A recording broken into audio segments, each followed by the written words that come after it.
ನಮಸ್ಕಾರ. ಮಾನವೀಯ ಸ್ನೇಹಿತರ ಒಕ್ಕೂಟದ ಜಿಲ್ಲಾ ವಾರ್ತೆಗೆ ಸ್ವಾಗತ. ನಾನು ಲೀಲಾವತಿ ಮಡಿಕೇರಿ. ಮುಖ್ಯಾಂಶಗಳು: ದೇಶ ರಕ್ಷಣೆಗೆ ಸ್ವಯಂ ಸೇವಕರಾಗಿ ಮೈ ಭಾರತ್ ಪೋರ್ಟಲ್ನಲ್ಲಿ ಹೆಸರು ನೋಂದಣಿ ಮಾಡಲು ಜಿಲ್ಲಾ ಯುವ ಒಕ್ಕೂಟ ಮನವಿ. ಕೊಡಗು ಜಿಲ್ಲಾ ಪೊಲೀಸ್ ಇಲಾಖೆಯಲ್ಲಿ ಭಯೋತ್ಪಾದನಾ ವಿರೋಧಿ ದಿನಾಚರಣೆ. ಗೃಹಲಕ್ಷ್ಮಿ ಸಂಘಗಳ ರಚನೆಗೆ ಕಾರ್ಯಯೋಜನೆ. ಸಚಿವೆ ಲಕ್ಷ್ಮೀ ಹೆಬ್ಬಾಳ್ಕರ್. ವಾರ್ತೆಗಳ ವಿವರ. ದೇಶ ರಕ್ಷಣೆಗಾಗಿ ಯುವಕರನ್ನು ನಾಗರಿಕ ರಕ್ಷಣಾ ಸ್ವಯಂ ಸೇವಕರಾಗಿ ನೋಂದಾಯಿಸಲು ಅರ್ಜಿ ಆಹ್ವಾನಿಸಿದ್ದು, 18 ವರ್ಷ ಮೇಲ್ಪಟ್ಟ ಎಲ್ಲ ಯುವಜನರು ತಮ್ಮ ಹೆಸರನ್ನು ನೋಂದಾಯಿಸುವಂತೆ ಜಿಲ್ಲಾ ಯುವ ಒಕ್ಕೂಟದ ಅಧ್ಯಕ್ಷರಾದ ಪಿ. ಸುಕುಮಾರ್ ತಿಳಿಸಿದ್ದಾರೆ. ಈ ಯೋಜನೆಯಲ್ಲಿ ಉತ್ತಮ ತರಬೇತಿ ಪಡೆದ ಸ್ವಯಂ ಸೇವಕರನ್ನು ನೋಂದಾಯಿಸಲು ಅವಕಾಶವಿದ್ದು, ನೈಸರ್ಗಿಕ ವಿಪತ್ತು, ಅಪಘಾತ, ಸಾರ್ವಜನಿಕ ತುರ್ತು ಪರಿಸ್ಥಿತಿಗಳು ಮತ್ತು ಇತರ ಅನಿರೀಕ್ಷಿತ ಸಂದರ್ಭಗಳಲ್ಲಿ ಸಹಾಯ ಮಾಡುವ ದೃಷ್ಟಿಯಿಂದ ಯುವಕರನ್ನು ಪ್ರೇರೇಪಿಸುತ್ತದೆ ಎಂದು ಅವರು ತಿಳಿಸಿದರು. ನೋಂದಣಿ ಪ್ರಕ್ರಿಯೆ ಸುಲಭವಾಗಿದ್ದು, ಅಧಿಕೃತ ಮೈ ಭಾರತ ಪೋರ್ಟಲ್ ಮೂಲಕ ಅರ್ಜಿ ಸಲ್ಲಿಸಬಹುದಾಗಿದೆ.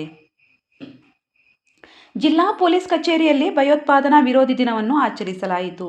ಕಚೇರಿಯ ಆವರಣದಲ್ಲಿ ನಡೆದ ಕಾರ್ಯಕ್ರಮದಲ್ಲಿ ಕಚೇರಿಯ ಅಧಿಕಾರಿ ಸಿಬ್ಬಂದಿಯವರಿಗೆ ಜಿಲ್ಲೆಯ ಅಪರ ಪೊಲೀಸ್ ಅಧೀಕ್ಷಕ ಬಿ. ದಿನೇಶ್ ಕುಮಾರ್ ಭಯೋತ್ಪಾದನಾ ವಿರೋಧಿ ಪ್ರತಿಜ್ಞೆಯನ್ನು ಬೋಧಿಸಿದರು. ಮಡಿಕೇರಿ ವಿಧಾನಸಭಾ ಕ್ಷೇತ್ರ ಶಾಸಕರಾದ ಡಾ.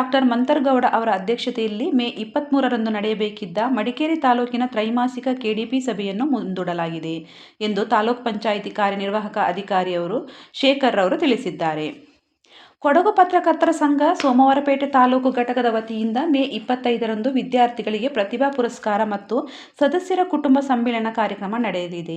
ಅಂದು 4 ಗಂಟೆಗೆ ಸೋಮವಾರಪೇಟೆ ಪತ್ರಿಕಾ ಭವನದಲ್ಲಿ ನಡೆಯಲಿರುವ ಕಾರ್ಯಕ್ರಮವನ್ನು ಹಿರಿಯ ವಕೀಲರು ಮತ್ತು ನೋಟರಿ ಈಶ್ವರಚಂದ್ರ ವಿದ್ಯಾಸಾಗರ್ ಉದ್ಘಾಟಿಸಲಿದ್ದು, ಅಧ್ಯಕ್ಷತೆಯನ್ನು ಸೋಮವಾರಪೇಟೆ ತಾಲೂಕು ಪತ್ರಕರ್ತರ ಸಂಘದ ಅಧ್ಯಕ್ಷ HR ಹರೀಶ್ ಕುಮಾರ್ ವಹಿಸಲಿದ್ದಾರೆ.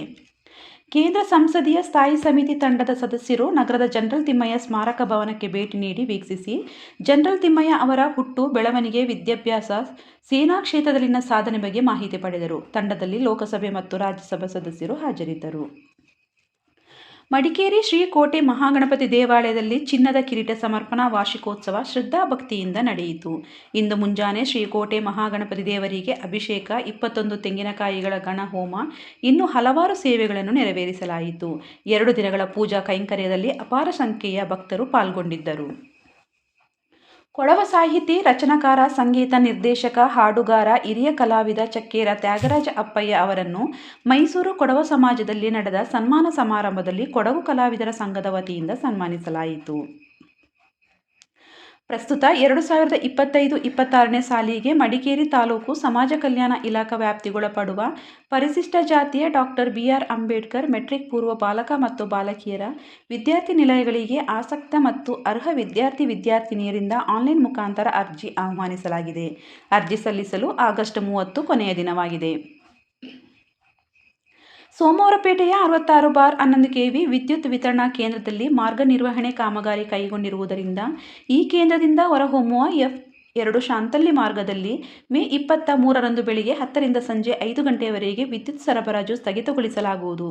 ಸಾರ್ವಜನಿಕರು ಸಹಕರಿಸುವಂತೆ ಕಾರ್ಯನಿರ್ವಾಹಕ ಇಂಜಿನಿಯರ್ ಅವರು ಕೋರಿದ್ದಾರೆ. ರಾಜ್ಯದ ನೂತನ ಪೊಲೀಸ್ ಮಹಾನಿರ್ದೇಶಕರಾಗಿ ಸಲೀಂ ರವರು ನೇಮಕಗೊಂಡ ಹಿನ್ನೆಲೆಯಲ್ಲಿ ಶಾಸಕರಾದ AS ಪೊನ್ನಣ್ಣ ಅವರು ಶುಭಾಶಯ ಕೋರಿದ್ದಾರೆ. ಸೋಮವಾರಪೇಟೆ ಪಟ್ಟಣ ಪಂಚಾಯಿತಿ ಕಾರ್ಯಾಲಯಕ್ಕೆ ಸ್ವಚ್ಛ ಭಾರತ ಮಿಷನ್ 2.0 ಅಡಿಯಲ್ಲಿ IEC ಚಟುವಟಿಕೆಗಳನ್ನು ಕೈಗೊಳ್ಳಲು ಸ್ವಸಹಾಯ ಸಂಘ ಗುಂಪು ಸದಸ್ಯರ ನೇಮಕಾತಿಗಾಗಿ ಆಸಕ್ತಿಯುಳ್ಳ ಸದಸ್ಯರಿಂದ ಅರ್ಜಿ ಆಹ್ವಾನಿಸಲಾಗಿದೆ. ಗೃಹಲಕ್ಷ್ಮಿ ಯಜಮಾನಿಯರನ್ನು ಆರ್ಥಿಕವಾಗಿ ಮತ್ತಷ್ಟು ಸದೃಢರನ್ನಾಗಿ ಮಾಡುವ ಉದ್ದೇಶದಿಂದ ಗೃಹಲಕ್ಷ್ಮಿ ಸಂಘಗಳನ್ನು ರಚಿಸಲು ಕಾರ್ಯಯೋಜನೆ ರಚಿಸಲಾಗಿದೆ ಎಂದು ಮಹಿಳಾ ಮತ್ತು ಮಕ್ಕಳ ಅಭಿವೃದ್ಧಿ ಖಾತೆ ಸಚಿವೆ ಲಕ್ಷ್ಮೀ ಹೆಬ್ಬಾಳ್ಕರ್ ತಿಳಿಸಿದ್ದಾರೆ. ವಿಧಾನಸೌಧದಲ್ಲಿ ಇಂದು ನಡೆದ ಸಭೆಯಲ್ಲಿ ರಾಜ್ಯದಲ್ಲಿ ಗೃಹಲಕ್ಷ್ಮಿ ಯೋಜನೆಯಡಿ 1.25 ಕೋಟಿ ಫಲಾನುಭವಿಗಳಿದ್ದಾರೆ. ಪ್ರತಿ ತಿಂಗಳು ಸಂದಾಯ ಆಗುತ್ತಿರುವ 2,000 ರೂಪಾಯಿ ಹಣವನ್ನು ಇನ್ನಷ್ಟು ಸದುಪಯೋಗಪಡಿಸಿಕೊಳ್ಳುವ ನಿಟ್ಟಿನಲ್ಲಿ ಗೃಹಲಕ್ಷ್ಮಿ ಸಂಘಗಳನ್ನು ರಚಿಸಲಾಗುವುದು. ಈ ಮೂಲಕ ಗೃಹಲಕ್ಷ್ಮಿ ಯಜಮಾನಿಯರನ್ನು ಆರ್ಥಿಕವಾಗಿ ಮತ್ತಷ್ಟು ಸದೃಢರನ್ನಾಗಿ ಮಾಡುವ ಉದ್ದೇಶವೆಂದು ಹೇಳಿದರು. ಗೋಣಿಕೊಪ್ಪಲು ಬಳಿಯ ದೇವರಪುರದಲ್ಲಿ ವ್ಯಕ್ತಿಯೋರ್ವರನ್ನು ಕಾಡಾನೆ ಬಲಿ ಪಡೆದ ದುರ್ಘಟನೆಯನ್ನು ಶಾಸಕ AS ಪೊನ್ನಣ್ಣ ಅವರು ಮುಖ್ಯಮಂತ್ರಿಗಳ ಗಮನಕ್ಕೆ ತಂದಿದ್ದು, ಕಾಡಾನೆ ಸೆರೆಗೆ ಕೂಡಲೇ ಅನುಮತಿ ನೀಡುವಂತೆ ಮನವಿ ಮಾಡಿದ್ದಾರೆಂದು ರಾಜ್ಯ ವನ್ಯಜೀವಿ ಮಂಡಳಿ ಸದಸ್ಯರಾದ ಸಂಕೇತ್ ಪೂವಯ್ಯ ತಿಳಿಸಿದ್ದಾರೆ. ಮಡಿಕೇರಿಯಲ್ಲಿ ಸುದ್ದಿಗೋಷ್ಠಿಯಲ್ಲಿ ಮಾಹಿತಿ ನೀಡಿದ ಸಂಕೇತ್ ಪೂವಯ್ಯ, ರಾಜ್ಯದ 7-8 ಜಿಲ್ಲೆಗಳಲ್ಲಿ ಮಾನವ ವನ್ಯಜೀವಿ ಸಂಘರ್ಷವಿದೆ. ಕಾಡಾನೆ ಹಾವಳಿಯಿಂದ ರಾಜ್ಯದಲ್ಲಿ ಅತಿ ಹೆಚ್ಚು ಜೀವಹಾನಿ ಕೊಡಗು ಜಿಲ್ಲೆಯಲ್ಲಿ ಆಗುತ್ತಿದೆ. ಪ್ರಸಕ್ತ ಸಾಲಿನ ಬಜೆಟ್ನಲ್ಲಿ ಜೂನ್ನಲ್ಲಿ ಘೋಷಿಸಿದಂತೆ ಭದ್ರಾ ಸಾಫ್ಟ್ ಏರಿಯಾ ಲಿಸ್ಟ್ನಲ್ಲಿ ಕಾಡಾನೆಗಳಿಗೆ ಪುನರ್ವಸತಿ ಕಲ್ಪಿಸಲು 2 ರಿಂದ 3 ವರ್ಷಗಳು ಬೇಕಾಗಬಹುದು. ಕಾಡಾನೆಗಳ ಪುನರ್ವಸತಿ ಕಲ್ಪಿಸಿದಲ್ಲಿ ಮುಂದಿನ 2 ವರ್ಷಗಳಲ್ಲಿ 90% ಸಮಸ್ಯೆ ಕಡಿಮೆಯಾಗಲಿದೆ ಎಂದು ಸಂಕೇತ್ ಪೂವೈರವರು ತಿಳಿಸಿದರು. ಮಳೆಯ ವಿವರ. ಜಿಲ್ಲೆಯಲ್ಲಿ ಗುರುವಾರ ಬೆಳಗ್ಗೆ 8:30ಕ್ಕೆ ಕೊನೆಗೊಂಡಂತೆ ಕಳೆದ 24 ಗಂಟೆಯ ಅವಧಿಯಲ್ಲಿ ಸರಾಸರಿ 8.3 ಮಿಲಿಮೀಟರ್ ಮಳೆಯಾಗಿದೆ. ಕಳೆದ ವರ್ಷ ಇದೇ ದಿನ 17.60 ಮಿಲಿಮೀಟರ್ ಮಳೆಯಾಗಿತ್ತು. ಜನವರಿಯಿಂದ ಇಲ್ಲಿಯವರೆಗೆ 215.97 ಮಿಲಿಮೀಟರ್ ಮಳೆಯಾಗಿದ್ದು, ಕಳೆದ ವರ್ಷ ಇದೇ ಅವಧಿಯಲ್ಲಿ 248.57 ಮಿಲಿಮೀಟರ್ ಮಳೆಯಾಗಿದೆ ಎಂಬ ವರದಿಯಾಗಿದೆ. ಇಲ್ಲಿಗೆ ಜಿಲ್ಲಾ ವಾರ್ತೆ ಮುಕ್ತಾಯವಾಯಿತು. ನಮಸ್ಕಾರ.